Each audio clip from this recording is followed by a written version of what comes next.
तो विद्यार्थी मित्रों, हमने यहाँ संविधान का अर्थ और महत्व के बारे में जानकारी ली। अब आता है संविधान के निर्माण की प्रक्रिया। संविधान का निर्माण यानी संविधान किस तरह बना, कितने सदस्य थे, उसमें मुख्य प्रतिनिधि कौन कौन से थे, तो ये सब के बारे में अभी जानेंगे। तो देखते हैं कि संविधान निर्माण की प्रक्रिया। स्वतंत्रता प्राप्ति से पूर्व अंग्रेज सरकार द्वारा भारत की स्वतंत्रता के प्रश्नों का निराकरण करने का कार्य कब शुरू हुआ, तो 25 मार्च 1946 के दिन 3 सदस्यीय कैबिनेट मिशन को सौंपा गया, जिसने संविधान के निर्माण की रूपरेखा तैयार करने के लिए संविधान सभा की रचना की। तो स्वतंत्रता प्राप्ति से पूर्व अंग्रेज सरकार द्वारा भारत की स्वतंत्रता के प्रश्नों का निराकरण, यानी कि हमारा भारत देश जब 1947 के अंदर आज़ाद हुआ, उसके बाद संविधान की रचना हुई थी। तो उससे पहले जब भारत आज़ाद हुआ, तब उस समय में जब ये संविधान की रचना नहीं हुई थी, तो उस समय में नागरिकों के बीच में, इंसान के बीच में या लोगों के बीच में कई सारे प्रश्न रहते थे। जैसे कि कुछ नियम नहीं थे यहाँ वहाँ जाने के लिए, विचार के, वाणी के, स्वतंत्रता के, यहाँ वहाँ घूमने के लिए। जैसा हम कहीं भी जाते हैं तो किसी भी तरह के ढंग से बैठ सकते हैं, उठ सकते हैं, बोल सकते हैं, कोई भी कपड़े पहन सकते हैं या घूम फिर सकते हैं, कोई हमें रोक टोक है नहीं। तो ये किस लिए, तो हमारे संविधान के अंदर हमें वाणी विचार स्वतंत्रता का अधिकार मिला है, इसलिए। तो यानी कि जब संविधान की रचना नहीं हुई थी, तब लोगों के बीच में जो अनेक प्रश्न रहते थे, तो उन प्रश्नों का निराकरण करने का जो कार्य है वो अंग्रेज सरकार द्वारा 25 मार्च 1946 को 3 सदस्यीय कैबिनेट मिशन को सौंपा गया। और उसमें संविधान के निर्माण की रूपरेखा यानी क्या, तो कच्चा जो ढांचा तैयार करते हैं, जब भी कोई प्रश्न पत्र तैयार किया जाता है तो उससे पहले कच्चा प्रश्न पत्र आता है, उसके बाद उसको फाइनल तैयार करते हैं। तो ऐसे एक रूपरेखा तैयार करने के लिए संविधान सभा की रचना की। अब संविधान सभा में कुल कितने सदस्य थे, तो ये आपके एमसीक्यू में या छोटे एक मार्क के प्रश्न में महत्व का प्रश्न है जो पूछा जाता है कई बार। तो संविधान सभा में कुल 389 सदस्य थे, जिसमें अलग अलग संप्रदाय, धर्म, जाति, लिंग तथा भौगोलिक प्रदेशों के व्यक्तियों, राजनीतिक दलों के प्रतिनिधियों, इसी प्रकार विविध क्षेत्रों के विशेषज्ञों को शामिल किया गया था। इस प्रकार संविधान सभा में कौन कौन से महत्व के प्रतिनिधि संविधान सभा में हाजिर थे, तो ये नाम आपको कंपलसरी याद रखने हैं। तो जवाहरलाल नेहरू, सरदार वल्लभ भाई पटेल, मौलाना अब्दुल कलाम आज़ाद, श्यामा प्रसाद मुखर्जी, HP मोदी, HV कामत। तो ये जो महान लोग थे वो इस संविधान सभा में हाजिर थे। फ्रैंक एंथनी, कन्हैयालाल मुंशी, कृष्णस्वामी अयंगर और बलदेव सिंह जैसे ये जो महान प्रतिनिधि थे वो संविधान सभा में बहुत ही महत्व के लोग थे। अब महिला प्रतिनिधि के रूप में देखा जाए तो सरोजिनी नायडू और विजयालक्ष्मी पंडित जो थे वो महत्वपूर्ण लोगों में शामिल किए गए थे। अब संविधान सभा के अध्यक्ष, ज़्यादातर हमें यही प्रश्न महत्व का रहता है कि संविधान की रचना करने वाले कौन, तो डॉक्टर भीमराव आम्बेडकर। पर वो जो थे, भीमराव आम्बेडकर जो थे वो प्रारूप समिति के अध्यक्ष थे। और ये जो थे राजेंद्र प्रसाद, जो संविधान सभा के अध्यक्ष थे। तो संविधान सभा के अध्यक्ष कौन थे, तो डॉक्टर राजेंद्र प्रसाद। जबकि संविधान प्रारूप समिति के अध्यक्ष कौन थे, तो ये आपको याद रखना है कि डॉक्टर भीमराव आम्बेडकर थे। आगे देखते हैं। तो इस संविधान सभा ने अपनी कार्यवाही 9 दिसंबर 1946 से शुरू की। तो संविधान सभा ने अपनी कार्यवाही 9 दिसंबर 1946 से शुरू की। कौन सी तारीख से शुरू की और कब ख़त्म हुई, तो उतने से उतने तक का जो समय है वो गिना जाए तो कितने साल का होता है, तो 2 साल 11 मास 18 दिन में ये जो संविधान की रचना का कार्यकाल है वो पूर्ण हुआ गिना जाता है। तो कुल 166 बैठकें आयोजित कर संविधान सभा ने संविधान के निर्माण की कार्यवाही पूर्ण की। इस प्रक्रिया में संविधान सभा द्वारा दुनिया के अलग अलग देशों के संविधान के महत्वपूर्ण लक्षणों का अध्ययन तथा उस पर विस्तृत विचार विमर्श कर भारतीय संविधान को अंतिम स्वरूप प्रदान किया गया। अब देखते हैं संविधान सभा में प्रथम 295 अनुच्छेद यानी आर्टिकल्स तथा 8 परिशिष्ट थे। संविधान में प्रथम कितने, तो 295 अनुच्छेद और 8 परिशिष्ट थे, जिसके बाद संविधान में सुधार के साथ 395 अनुच्छेद तथा 9 परिशिष्ट के साथ संविधान का क्या हुआ, स्वरूप निश्चित हुआ। यानी जब संविधान में प्रथम 295 अनुच्छेद तथा 8 परिशिष्ट थे, जबकि बाद सुधार के बाद क्या हुआ, 395। अभी जो संविधान हमारा है उसके अंदर कितने अनुच्छेद है, तो 395 अनुच्छेद है और 9 परिशिष्ट है। 26 नवंबर 1949 को संविधान सभा ने सर्वसम्मति से संविधान को पारित कर उसे कानूनी स्वरूप प्रदान किया। यानी पूरी तरह से संविधान जो था वो हस्तलिखित रूप से तैयार हो गया था। अब 26 जनवरी 1950 को भारत में संविधान लागू किया गया। तो 26 जनवरी को हम क्या, तो प्रजासत्ताक के रूप में मनाते हैं। प्रजासत्ताक यानी कि प्रजा के हाथ में सत्ता आई थी। तो 26 जनवरी को बंधारण दिवस यानी संविधान दिन के रूप में भी मनाया जाता है कि संविधान की पूरी तरह जो एक कानूनी तरीके से संविधान को लागू कर दिया गया था, उसके जो नीति नियम थे, उसके अंदर जो अधिकार हमें मिले हैं, जो कर्तव्य है, जो भी कुछ कानून उसके अंदर बनाए गए हैं, वो पूरी तरह से लागू होना शुरू हो गया था। तो कब से, तो 26 जनवरी 1950 को भारत में संविधान लागू किया गया तथा भारत को एक प्रजातंत्रात्मक राष्ट्र घोषित किया गया। प्रजातंत्रात्मक यानी कि जहाँ प्रजा का तंत्र चलता हो, यानी प्रजा जिस तरह से चाहती है उसी तरह कार्य होता हो। तो इसीलिए हम 26 जनवरी को गणतंत्र दिवस यानी प्रजासत्ताक दिन यानी कि प्रजा के गणतंत्र दिवस, प्रजा के लिए जो सत्ताएं दी गई थी, जो नियम बनाए गए थे, तो 26 जनवरी को गणतंत्र दिवस के रूप में पूरे धूमधाम से मनाते हैं। तो भारतीय संविधान में 4 सिंहों की मुखाकृति, तो भारत की जो राष्ट्र मुद्रा है उसके अंदर हम जानते हैं कि 4 सिंहों की आकृति, हाथी, घोड़े, तो ये सब प्राणियों की भी आकृति है। और राष्ट्रीय चिन्ह तथा सत्यमेव जयते को राष्ट्र सूत्र में घोषित किया गया। तो भारतीय संविधान में 4 सिंहों की मुखाकृति को राष्ट्रीय चिन्ह के रूप में किसको घोषित किया गया, तो 4 सिंहों की मुखाकृति यानी कि मुंह की जो आकृति है वो, और सत्यमेव जयते को राष्ट्र सूत्र के रूप में घोषित किया गया। आगे देखते हैं अब, तो संविधान में नागरिकों के मूलभूत अधिकार, कर्तव्य, राजनीति के मार्गदर्शक सिद्धांत, सरकार के जो अंग है, कारोबारी, न्यायतंत्र, ये सब जो सरकार के अंग है, तथा उनके कार्यों, प्रशासन संबंधित सूचना, न्यायपालिका की व्यवस्था जैसी अनेक महत्वपूर्ण बातों का समावेश किया गया है।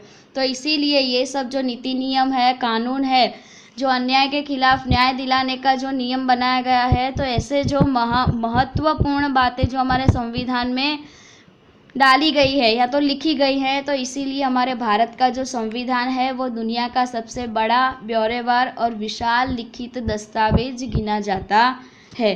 तो अब सबसे पहले हम जानेंगे कि भारत के संविधान की जो शुरुआत है वो किससे होती है। तो यह एक महत्व का प्रश्न है कि भारतीय संविधान की शुरुआत किससे होती है, तो प्रस्तावना से। प्रस्तावना यानी क्या, जो सबसे महत्वपूर्ण कुछ ऐसे शब्दों से जो हमें आगे उसको पढ़ने के लिए मजबूर करे। तो प्रस्तावना क्या है, तो उसके बारे में हम जानेंगे। तो प्रस्तावना संविधान का प्रारंभिक, केंद्रस्थ तथा महत्वपूर्ण तत्व है। प्रारंभिक, केंद्रस्थ यानी शुरुआत में और केंद्र में, तथा महत्वपूर्ण रहने वाला एक ऐसा तत्व है। तो संविधान की शुरुआत प्रस्तावना से होती है। प्रस्तावना में दर्शाए गए शब्दों के आधार पर प्रस्तावना को संविधान की आत्मा के समान माना जाता है। यानी प्रस्तावना जो है ये हमारी, तो उसमें कुछ ऐसे शब्दों का उल्लेखन किया गया है जिससे संविधान की एक आत्मा हो, आत्मा के समान उन शब्दों को, उस प्रस्तावना को संविधान की आत्मा के समान गिना जाता है। तो प्रस्तावना की तरफ देखेंगे कि प्रस्तावना के अंदर ये रही हमारी प्रस्तावना। तो इसी तरह भारत का जो संविधान है वो इससे शुरू होता है, तो जिसके अंदर हम भारत के लोग भारत को एक संपूर्ण प्रभुत्व संपन्न समाजवादी धर्मनिरपेक्ष लोकतंत्रात्मक गणराज्य बनाने के लिए तथा उसके समस्त नागरिकों को सामाजिक आर्थिक राजनीतिक विचार अभिव्यक्ति विश्वास धर्म और उपासना की प्रतिष्ठा और अवसर की, यानी कि इसके अंदर ऐसे ऐसे शब्द दिए गए हैं जैसे कि यहाँ संपूर्ण प्रभुत्व संपन्न समाजवादी धर्मनिरपेक्ष, यानी कोई दो धर्मों के बीच में भेदभाव नहीं रखने वाला, यानी हम किसी भी धर्म को मान सकते हैं ऐसा धर्मनिरपेक्ष लोकतंत्रात्मक, यानी जहाँ लोगों का तंत्र चलता हो, लोगों के द्वारा लोगों का बनाया हुआ तंत्र, तो गणराज्य बनाने के लिए तथा धर्म और उपासना की प्रतिष्ठा और अवसर की प्राप्त करने के लिए तथा उन सब में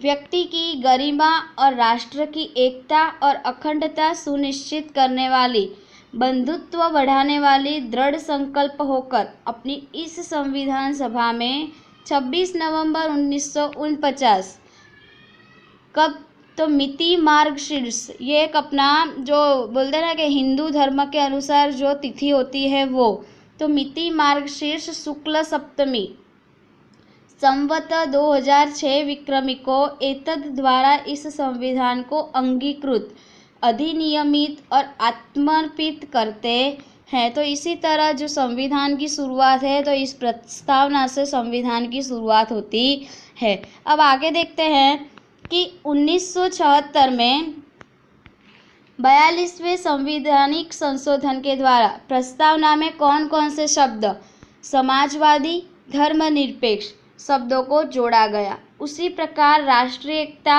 और राष्ट्र की अखंडता का भी समावेश किया गया है। अब हम देखेंगे सबसे पहले कि प्रस्तावना का महत्व क्या है। हमने देखा कि प्रस्तावना क्या है, तो प्रस्तावना जो है वो संविधान की शुरुआत का एक तत्व है, बहुत ही महत्वपूर्ण तत्व है जो संविधान को आत्मा के समान, संविधान की आत्मा के समान गिना जाता है। तो हमने प्रस्तावना में ऐसे कई शब्द देखे, समाजवादी धर्मनिरपेक्ष लोकतंत्रात्मक गणराज्य, फिर ऐसे ऐसे शब्द जो है वो एक आत्मा के स्वरूप गिने जाते हैं। अब प्रस्तावना का क्या महत्व है, तो हम देखेंगे प्रस्तावना जो है, प्रस्तावना संविधान की आत्मा समान होने के कारण उसका विशेष महत्व है। प्रस्तावना के द्वारा किसी भी कानून के निर्माण तथा उसे समझने और उसका अर्थघटन करने में मार्गदर्शन प्राप्त होता है। यानी किसी भी कानून के निर्माण तथा उसे समझने के लिए और उसका अर्थ जानने के लिए ये प्रस्तावना बहुत ही महत्वपूर्ण है। जब जैसे कि अब हम उदाहरण के रूप में ले, तो हमारा कोई भी एक चैप्टर है, कोई भी एक पार्ट है, उसकी शुरुआत करने से पहले हम उस पार्ट का सारांश बताते हैं कि इस पार्ट के अंदर कौन कौन सी वस्तुओं का, कौन कौन सी चीज़ों का समावेश किया गया है। तो हम जो उसका सारांश जान लेते हैं वो एक प्रस्तावना के रूप में है, बराबर। तो प्रस्तावना अगर जान ले तो वो पीछे का जो चैप्टर है उसके अंदर कौन सी विस्तृत जानकारी है वो हमें तुरंत ख्याल आ जाता है कि प्रस्तावना में हमने ये सब देखा था। तो इसी तरह प्रस्तावना जो है वो हमें किसी भी शब्दों का, किसी भी कानून के निर्माण का, उसे समझने में, उसका अर्थघटन करने में बहुत ही महत्वपूर्ण है। तो कानून का उद्देश्य तथा उसके आदर्श, कानून के निर्माण के पीछे संसद की क्या नीति है, यह समझने में प्रस्तावना सहायक होती है। अब हम यहाँ देखें कि किस प्रकार की समस्याओं के समाधान के लिए कानूनों का निर्माण किया जाता है, इसका स्पष्ट निर्देश हमें प्रस्तावना से प्राप्त होता है। तो इस प्रकार प्रस्तावना संविधान का सार है, यानी पूरे संविधान को समझने के लिए प्रस्तावना जो है वह बहुत ही महत्वपूर्ण है। आगे देखते हैं कि प्रस्तावना जो है, यहाँ जो मैं इस वीडियो में महत्व के जो मुद्दे हैं उन्हीं मुद्दों की बात करूँगी। तो प्रस्तावना जो है वो राष्ट्र की एकता, अखंडता, नागरिकों के बीच भाईचारे की महान भावनाओं और आदर्शों का प्रतिबिंब है। प्रस्तावना उच्च आदर्शों और उद्देश्यों की रीढ़ के समान है।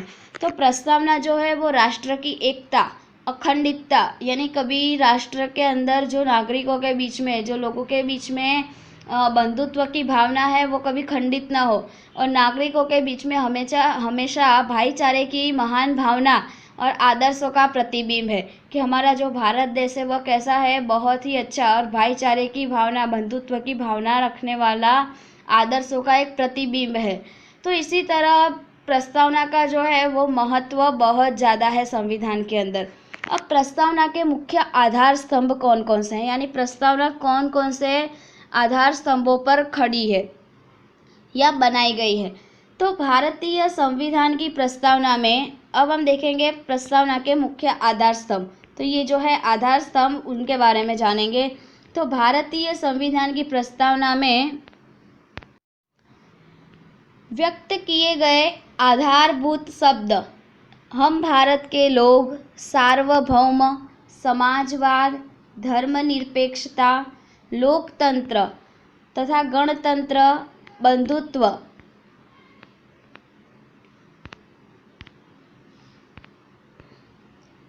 कौन कौन से शब्द, तो हम भारत के लोग, ये हमने शुरुआत की जो लाइन है उसी में देखा कि हम भारत के लोग, तो भारत का संविधान है इसीलिए हम भारत के लोग। सार्वभौम, समाजवाद, यानी कि दो समाज के बीच में कभी आपस में भेदभाव ना हो, तो ऐसा समाजवाद, धर्मनिरपेक्षता, लोकतंत्र, गणतंत्र, बंधुत्व, न्याय, समानता, स्वतंत्रता, राष्ट्रीय एकता और अखंडता इत्यादि है। यानी कि ये सब जो है, ये शब्द जो हमने देखे वो क्या है, प्रस्तावना में व्यक्त किए गए आधारभूत, यानी इन्हीं शब्दों के आधार पर ये प्रस्तावना जो है वो टिकी हुई है। इसमें से हम मुख्य रूप से निम्नलिखित 3 आधार स्तंभों के बारे में विस्तृत अध्ययन करेंगे। यानी कि 3 स्तंभ जो है, ये जो हम देखे, जो शब्द हमने देखे वो एक आधार के रूप में ही है, आधारभूत है प्रस्तावना के, पर इनमें से किन्हीं 3 शब्द जो है वो ज़्यादा महत्वपूर्ण है। तो उसमें सबसे पहले आता है लोकतंत्र। लोकतंत्र यानी कि जो जहाँ जिस देश के अंदर लोगों का तंत्र चलता हो, यानी कि प्रजा जो चाहती है उसी तरह होता हो। तो अब लोकतंत्र की विस्तृत जानकारी लेंगे। तो भारत के संविधान में अंतिम सार्वभौमिक सत्ता भारत की जनता को प्रदान की गई है।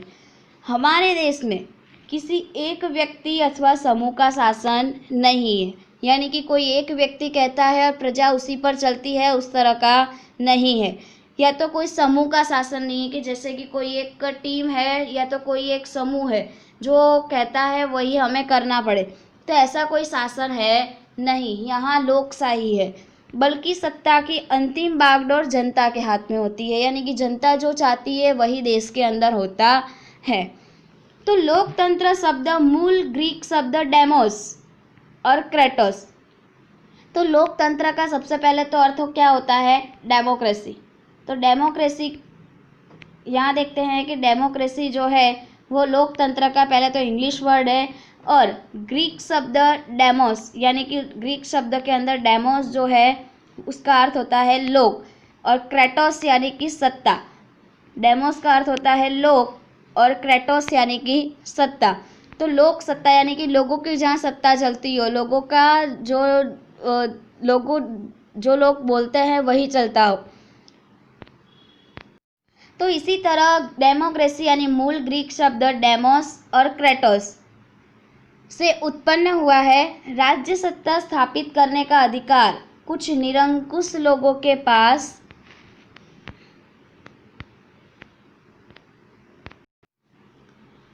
तो यहाँ पर हमने देखा कि राज्य सत्ता स्थापित करने का अधिकार कुछ निरंकुश लोगों के पास न होकर बल्कि यह जनता के हाथ में है। लोकतंत्र एक ऐसी राज्य व्यवस्था है जिसमें देश की जनता को सामाजिक, आर्थिक तथा राजनीतिक न्याय प्राप्त हो, लोगों को शासन व्यवस्था में शामिल होने का अधिकार प्राप्त हो।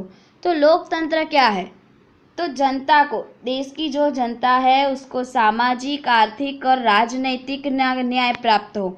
सामाजिक यानी कि समाज के अंदर वो बैठ उठ सके, अपना विचार विमर्श कर सके, वाणी स्वतंत्रता की उसे छूट दी जा सके, या तो आर्थिक तरीके से यानी पैसे कमाने के लिए अगर वो चाहे कहीं जाना आना चाहता है तो वो जा सकता है, कहीं पे भी कमाना चाहता है बैठ के रोड पर या तो कहीं भी किसी भी जगह पर, तो आर्थिक रूप से और राजनीतिक रूप से उसे न्याय प्राप्त हो तथा लोगों को शासन व्यवस्था में शामिल होने का अधिकार प्राप्त हो, तो ये जो है वो लोकतंत्र एक ऐसी व्यवस्था है।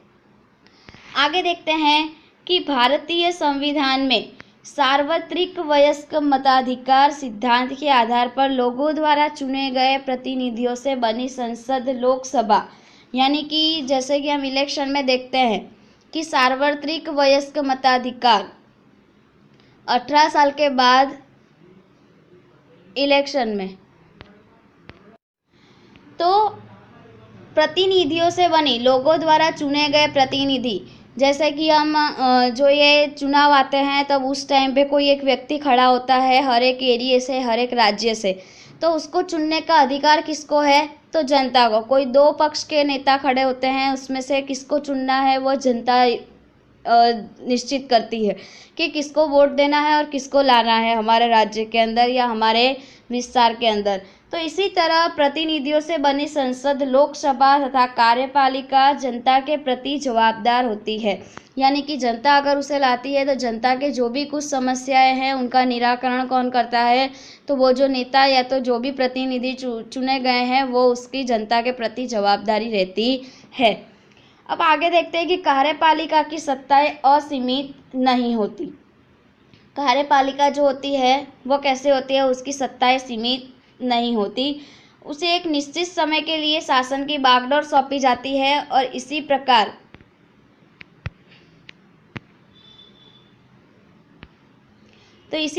राज्य स्तर तथा स्थानीय स्तर पर लोग सरकार का चुनाव करते हैं। अब हम देखते हैं कि लोकतंत्रात्मक अर्थात का क्या, तो इसका जो ये व्याख्या है, जो ये परिभाषा है वो आपको याद रखनी है। एग्जाम में हर बार या तो एक ना एक 3 परीक्षाओं में से एक बार ये महत्वपूर्ण है ये प्रश्न कि लोकतंत्रात्मक राज्य अर्थात क्या, तो जनता का, जनता द्वारा जनता के लिए चलने वाला राज्य जो होता है उसे कहते हैं हम लोकतंत्रात्मक राज्य, यानी जनता का, जनता द्वारा जनता के लिए चलने वाला राज्य, यानी कि हम लोग जो जनता, हमारे जैसी जो जनता है वह जनता के द्वारा और जनता के लिए हम जो ये इन प्रतिनिधियों को चुन के लाते हैं वो किस लिए? तो हमारे खुद के लिए। अगर हमारे यहाँ शहरों में या विस्तार में किसी भी एरिया में अगर बिजली नहीं है या पानी की समस्या है, गटर लाइन की व्यवस्था नहीं है, तो ऐसी जो समस्या है उन समस्याओं का निराकरण कौन करता है? तो हम जो प्रतिनिधियों को चुनते हैं तो वही प्रतिनिधि हमारी समस्याओं का निराकरण करते हैं। तो इसीलिए जनता का, जनता द्वारा जनता के लिए चलने वाला जो राज्य होता है, तो जो तंत्र होता है उसे लोकतंत्रात्मक राज्य कहा जाता है। तो आप देखेंगे इस तंत्र में वास्तविक सत्ता जनता द्वारा चुने गए प्रतिनिधियों से बने मंत्रिमंडल के पास होती है। तो अब आगे देखते हैं कि भारत एक गणनात्मक देश इसीलिए कहा जाता है कि यहाँ कोई भी नागरिक जो संविधान में निर्धारित योग्यता को पूरा करता है वह व्यक्ति सार्वत्रिक वयस्क मताधिकार के द्वारा निर्वाचित होता है। वह किसी भी वंश परंपरागत विरासत के अंतर्गत इस पद को प्राप्त नहीं कर सकता। यानी कि अगर किसी के पिता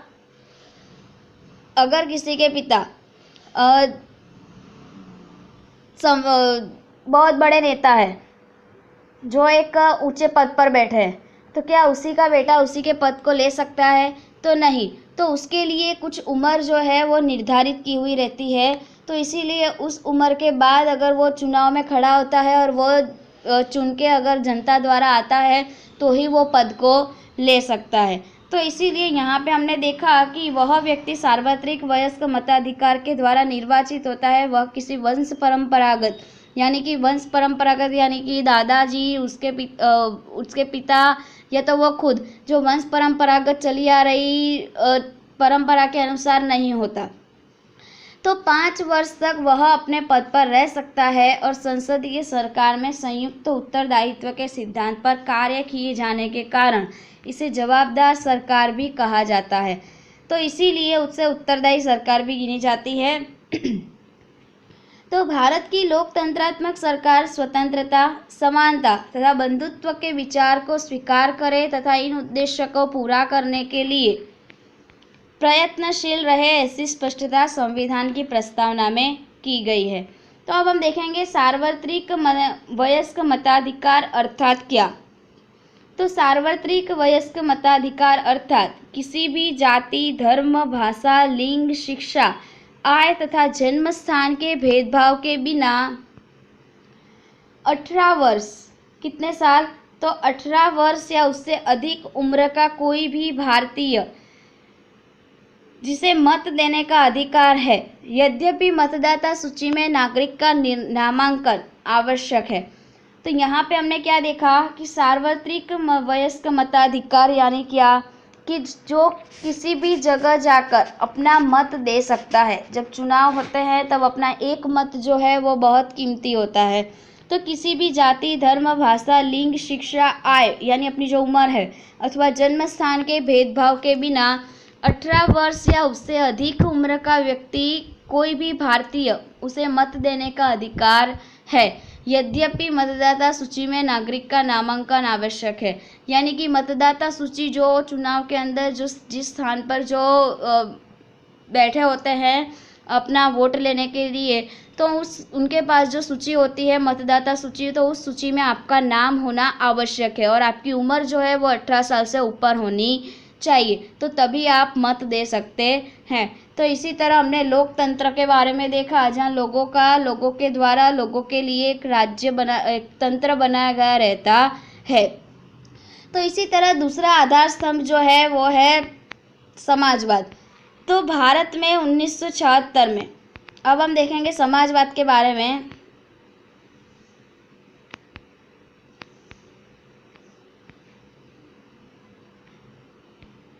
भारत में 1974 में आपातकालीन शासन के दौरान 42वें संवैधानिक सुधार के द्वारा प्रस्तावना में 42वें संवैधानिक सुधार के द्वारा यानी कि 42वें संविधान के अंदर सुधार के द्वारा प्रस्तावना में समाजवाद शब्द जोड़ा गया। तो भारतीय संविधान में की गई अधिकांश व्यवस्थाओं का मूलभूत उद्देश्य प्रत्यक्ष या परोक्ष रूप से सामाजिक क्रांति द्वारा सामाजिक तथा आर्थिक समानता के आधार पर एक लोक कल्याणकारी राज्य की स्थापना है। आगे देखते हैं, संविधान की प्रस्तावना में सभी नागरिकों को सामाजिक, राजनीतिक तथा आर्थिक न्याय। हमने देखा कि संविधान की प्रस्तावना में सभी नागरिकों को सामाजिक यानी समाज के अंदर राजनीतिक रूप से और आर्थिक तरीके से न्याय तथा समानता प्राप्त हो, ऐसी विचारधारा को स्वीकार करने वाली समाज रचना का उद्देश्य राजनीति के मार्गदर्शक सिद्धांतों में किया गया है। तो ये जो राजनीति के मार्गदर्शक सिद्धांत जो है वो मैं आगे नेक्स्ट चैप्टर में पढ़ने को आएंगे, या तो इसी चैप्टर में आगे है राजनीति के मार्गदर्शक सिद्धांत। तो समाजवादी समाज रचना में राष्ट्रीय संपत्तियों का न्यायपूर्ण विभाजन, उत्पादन तथा वितरण व्यवस्था पर राज्य का स्वामित्व हो, राज्य के विविध क्षेत्रों तथा व्यवसायों में कार्यरत लोगों के बीच आय की असमानता को कम करने का प्रयत्न करना, किसी भी व्यक्ति अथवा समूह के हाथ में संपत्तियों का केंद्रीकरण न करना। यानी कोई भी एक व्यक्ति है अथवा समूह है उसके हाथ में संपत्तियों का केंद्रीकरण, यानी कि कोई भी जो राष्ट्र की संपत्ति है, जो जैसे कि पेड़ पौधे हैं, जो रोड पे जो पेड़ पौधे लगे हैं, या तो कोई भी एक ऐसी जगह है जैसे कि बगीचे बनाए गए हैं, तो वो किसी एक व्यक्ति का नहीं है जहाँ सभी लोग जा सकते हैं, तो उसकी ये जो संपत्ति है वो किसी एक व्यक्ति के हाथ में होती नहीं है। तो समाज के सभी लोगों को स्वस्थ और गौरवपूर्ण विकास के लिए अवसर तथा सुविधाएं प्राप्त हो, जिससे सामाजिक कल्याण को सिद्ध किया जा सके तथा अमीर गरीब के भेद को समाप्त कर लोगों के जीवन स्तर को ऊंचा लाकर उनमें सामाजिक और आर्थिक कल्याण को प्राप्त करने के संबंध में मार्गदर्शक सिद्धांतों का समावेश भारतीय संविधान में किया गया है। तो मित्रों, ये जो समाजवाद शब्द जो है, तो कुछ समाज ऐसे हैं जो सिर्फ और सिर्फ अमीर लोग जो होते हैं उनके लिए ही कार्यरत होते हैं, परंतु समाजवाद शब्द संविधान के अंदर एक ऐसा शब्द जोड़ा गया है कि जिससे समाज के अंदर किसी भी तरह का भेदभाव होना चाहिए नहीं। या तो समाज की जो संपत्ति है तो उस संपत्ति का कोई एक ही व्यक्ति वारसदार होना चाहिए नहीं। फिर समाज के अंदर जो भी कोई व्यक्ति है उन सभी व्यक्तियों को कमाने का, यानी कि पैसे कमाने का और अमीर गरीब का जो भेद है वो भेदभाव मिटा देने का, उसको समाप्त करके सभी लोगों के जीवन स्तर को, यानी सभी लोग एक समान एक तरीके का जीवन जी सके, यानी उच्च तरीके का जीवन जी सके, तो उनके जो जीवन स्तर है उसको ऊंचा लाने में, सामाजिक और आर्थिक रूप से उसका कल्याण हो, उसका अच्छा हो, तो ऐसा कल्याण प्राप्त कराने में ये समाजवाद जो शब्द है इसीलिए जुड़ा गया है संविधान के अंदर। तो इसीलिए हमारे संविधान के अंदर ये शब्द जोड़ने से काफ़ी लोगों को बहुत ही अच्छा फ़ायदे हुए हैं। तो जिसके कारण भारतीय संविधान एक सामाजिक दस्तावेज है। सामाजिक यानी समाज में एक महत्वपूर्ण, या तो भलाई करने के लिए या लोगों का जीवन स्तर है वो जो ऊंचा लाने के लिए एक बहुत ही महत्वपूर्ण है। अब हम देखेंगे धर्मनिरपेक्ष के बारे में। धर्मनिरपेक्ष अर्थात भारत के अंदर कई धर्म के लोग बसते हैं, हिंदू, मुस्लिम, सिख, ईसाई, पारसी, ख्रिस्ती, यानी कितने ही धर्म के जो लोग हैं, तो कोई धर्म के व्यक्ति को ऐसा नहीं कहा जा सकता कि अगर तू हिंदू है तो हिंदू धर्म ही तुझे अपनाना होगा, तू मुस्लिम धर्म के या कोई उनका जो धर्म स्थान है या मस्जिद के अंदर नहीं जा सकते, या हिंदू धर्म मस्जिद के अंदर, या मुस्लिम लोग जो है वो हमारे मंदिर के अंदर नहीं आ सकते, या हमारे धर्म को नहीं अपना सकते। तो कोई भी व्यक्ति किसी भी धर्म को अपना सकता है या धर्म परिवर्तन कर सकता है। तो धर्मनिरपेक्ष शब्द जो है वो संविधान के अंदर इसीलिए डाला गया है कि कोई भी व्यक्ति को किसी भी धर्म को अपनाने का अधिकार है। तो अब हम देखेंगे इसके बारे में। 1976 के 42वें संविधान संशोधन द्वारा प्रस्तावना में धर्मनिरपेक्ष शब्द को जोड़ा गया है। तो भारत एक धर्मनिरपेक्ष अथवा असांप्रदायिक राज्य है। धर्मनिरपेक्ष यानी कि जहाँ कोई भी धर्म के बीच में भेदभाव नहीं है और कोई भी व्यक्ति किसी भी धर्म को अपना सकता है, ऐसा राज्य है या ऐसा देश है। संवैधानिक व्यवस्थाओं के अनुसार भारत धार्मिक राज्य नहीं बन सकता। धार्मिक यानी कि सिर्फ और सिर्फ हिंदू धर्म ही भारत में रह सकते हैं, हिंदू धर्म के लोग, तो ऐसा राज्य बन नहीं सकता। तो ये जो भारत है यह विविधताओं वाला देश है, तो इसीलिए संवैधानिक व्यवस्था के अनुसार भारत धार्मिक राज्य बन सकता नहीं है। भारत का अपना कोई धर्म नहीं है जिससे धार्मिक मामलों में राज्य कोई हस्तक्षेप कर सकता नहीं है। धार्मिक मामलों में यानी कि कोई व्यक्ति अगर किसी दूसरे धर्म को अपनाना चाहता है तो कोई व्यक्ति उसे रोक सकता नहीं है और न ही किसी धार्मिक प्रवृत्ति का समर्थन कर सकता है। आगे देखें कि राज्य किसी भी धर्मनिरपेक्ष प्रवृत्ति को धर्म के साथ नहीं जोड़ सकता है। अब महत्व का मुद्दा यह है कि सभी नागरिकों को सरकारी नौकरियों में समान अवसर और मूलभूत अधिकारों का समान रूप से उपयोग करने की स्वतंत्रता है। तो इस प्रकार निरपेक्षता को संविधान का मूलभूत तत्व और लोकतंत्र का अनिवार्य लक्षण माना जाता है। लोकतंत्र का अर्थ हमने देखा कि जहाँ जनता के लिए और जनता के द्वारा जो तंत्र बनता है तो उसे हम लोकतंत्र कहते हैं। तो इसीलिए लोकतंत्र का यह अनिवार्य लक्षण है कि किसी भी धर्म के व्यक्ति इस तंत्र के अंदर जुड़ सकता है।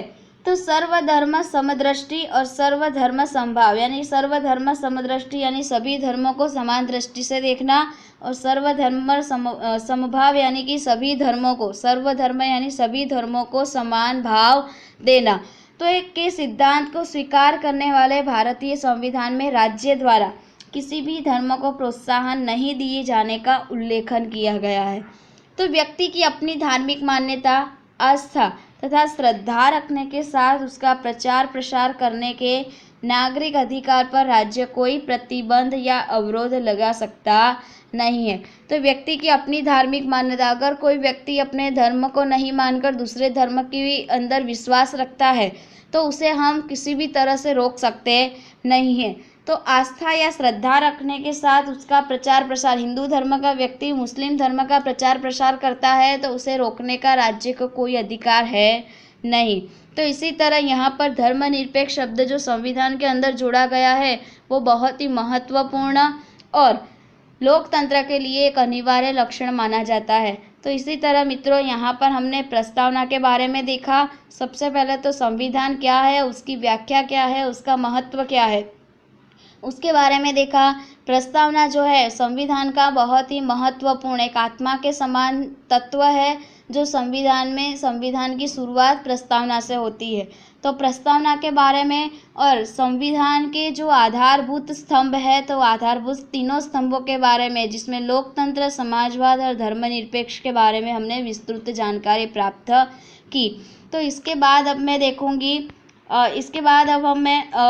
संविधान के मूलभूत लक्षणों की चर्चा करूंगी, जिसमें कुल 14 लक्षण हैं। तो इन मूलभूत लक्षणों की चर्चा मैं अपने अगले वीडियो पार्ट 2 के अंदर यानी भाग 2 के अंदर करूंगी। तो इस वीडियो को मैं यहीं पर समाप्त करती हूँ। आभार।